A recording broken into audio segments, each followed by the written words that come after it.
All right, so let's just start with easy intros, right? Which is, who are you and what do you do? Okay, so my name is Lynch Hunt, and they call me a transformation specialist, and they call me that because of how I can actually help people move from where they are to where they want to be. We get people to transform their minds and their bodies through education, motivation, and empowerment. But what makes me a specialist is the simple fact that I've done everything that I'm trying to get these people to do. Everything that people are coming to me for, I've done it already. So that makes me not only the client, but the president. Awesome. Now, I hear that you've written a book. Tell me about the book.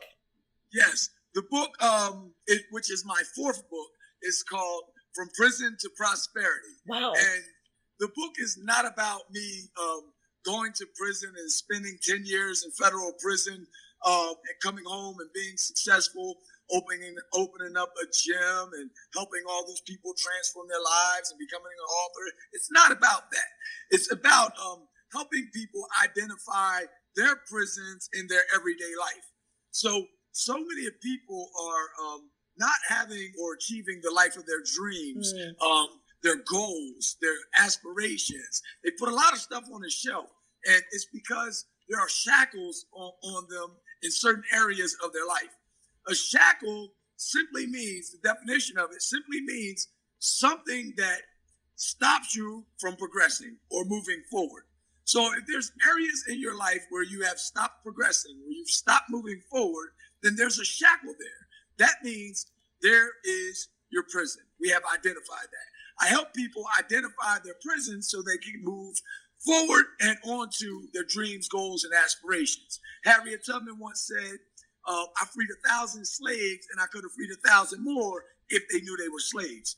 Wow. The blessing on my life was that I went to the Federal Bureau of Prisons, so consciously I knew I was in prison. Right. But people walk around here every single day. They're married, but they're in relationships that aren't going nowhere. Yeah. They go to jobs that have careers that aren't going anywhere. They've developed businesses, and those businesses they're not performing to what they once dreamed of and once thought of. And what we can do is help them identify, for one, that they're in the prison, and two, through our step-by-step comprehensive process, we can help them be free. And once you're free, that's just not the destination. The destination is prosperity. Lynch, that's like mind-blowingly awesome, right? And my next question, I mean, the answer seems obvious because what you do is incredible, like transforming people's lives. There's just no bigger honor and service, I think, in one's life, right? But why do you love what you do so much? Well, for one, I once heard a quote, and it said, service to others is your room for rent on the universe, in the world. And in order for you to prosper in this world, you have to serve. In order for you to serve, you have to unravel your unique gift. You have to tap in to what you do the absolute best with the least amount of effort.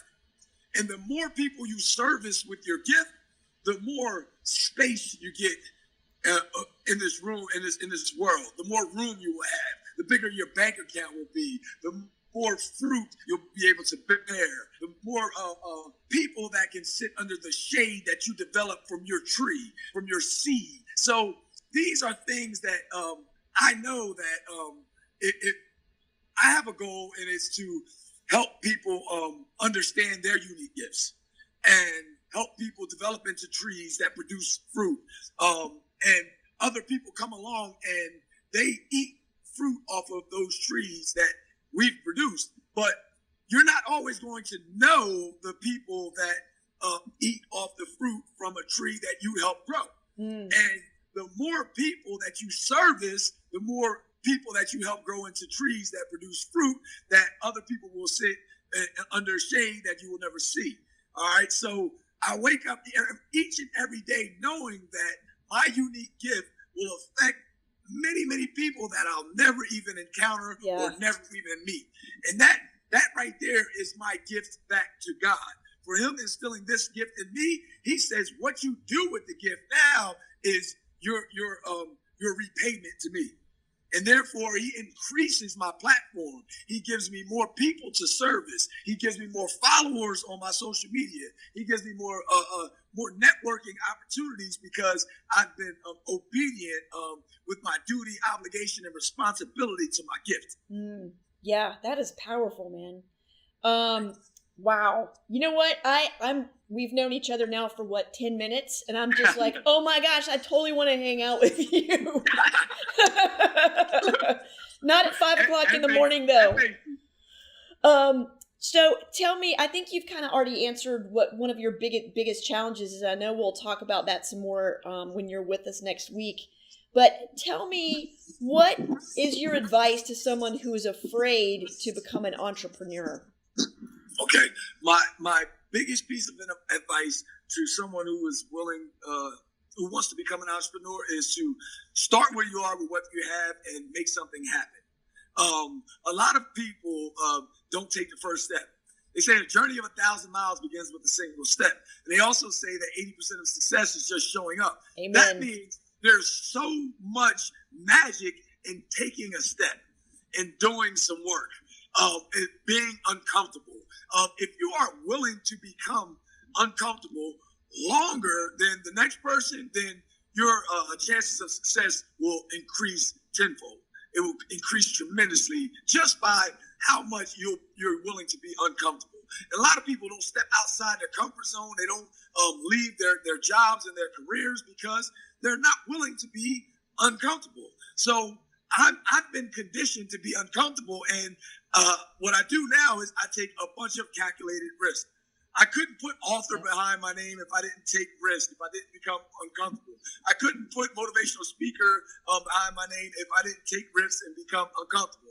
I couldn't put supplement company owner behind my name if I wasn't willing to take risks and become uncomfortable. So I hold all these titles, but it's because I'm willing to become uncomfortable. I'm willing to start where I am with whatever I got and make something happen. I started this gym and I didn't get any financial backing from any bankings, any loans, but I had a credit card and I was willing to max my credit card out. My wife was willing to open up her 401k to our business, and we since have paid our credit cards back, our 401k back.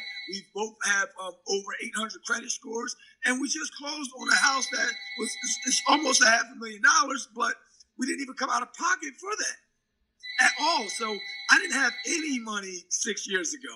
I just had my wife, who I love, and her believing in our love and my vision, which allowed us to become uncomfortable in certain situations.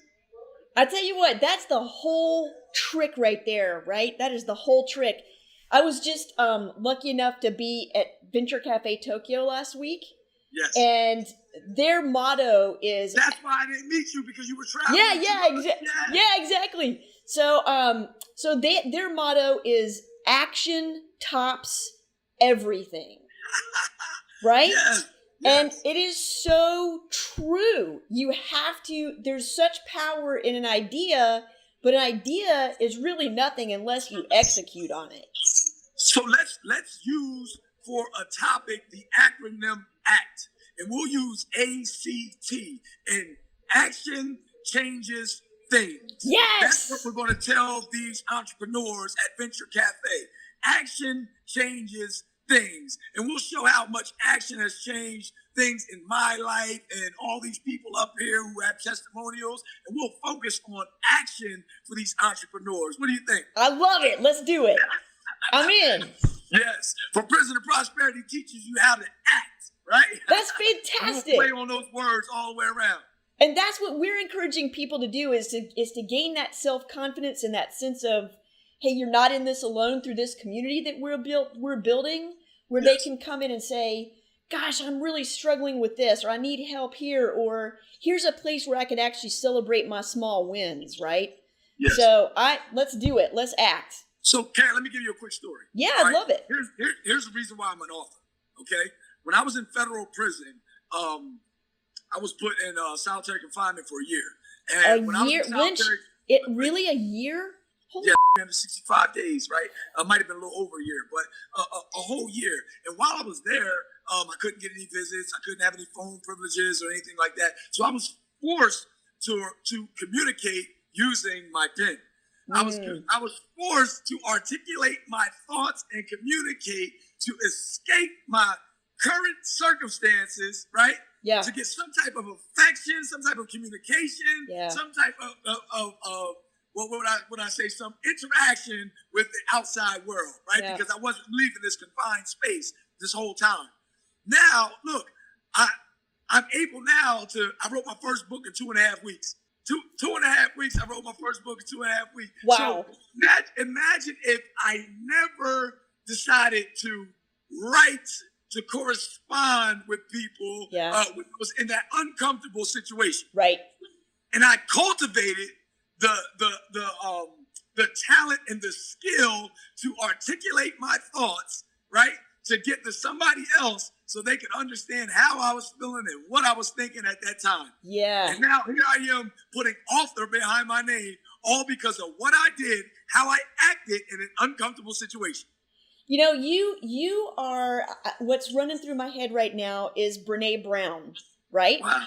Yeah. Which is, you know, she says we're all wired for belonging and we're all wired for love. And the way that you had to reach out to feel like you belonged, not where you were, because you didn't belong where you were, but you had to fulfill that fundamental human need of belonging. And you developed a whole new skill set and a whole new way of being a full human being by expressing yourself in a whole new way. God, that is powerful. Thank you so much. Yeah. I can't wait to talk to these people, man. Awesome.